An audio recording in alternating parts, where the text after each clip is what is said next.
Ал сенімді ұстаз, елдің, ұлттың, өскелең ұрпақтың ертеңін болжай алатын, керекті жерінде көшбасшылық жасайтын, дала қоңырауы Ыбырай Алтынсариндей шамшырақ болып, бағыт беруші, жол сілтеуші.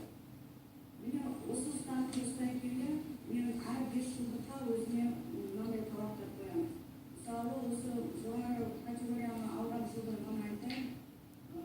Осы бірінші 5 жылдықта мен оқушыларымды олимпиадаға және өзімді олимпиадаға дайындадым. Және одан жетістікке жеттім, бірақ республикалық деңгейге барған жоқпын. Ал енді осы 5 жылдықта мен өз кәсібімнің, өзімнің осы қазақ тілі мен әдебиеті саласының проблемалық тұстарын біліп, сол мектептегі ашылып жатқан нәрселерге көңіл бөлуге тырыстым. Осы 5 жылдықта мен өзіме емес оқушыларға, шәкірттеріме көп назар аудардым.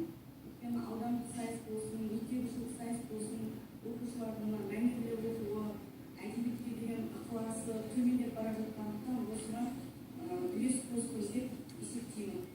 Енді осы 2011 жылдан бастап атқарған қызметтерін дайындап көрген осы кезде 2011 жылы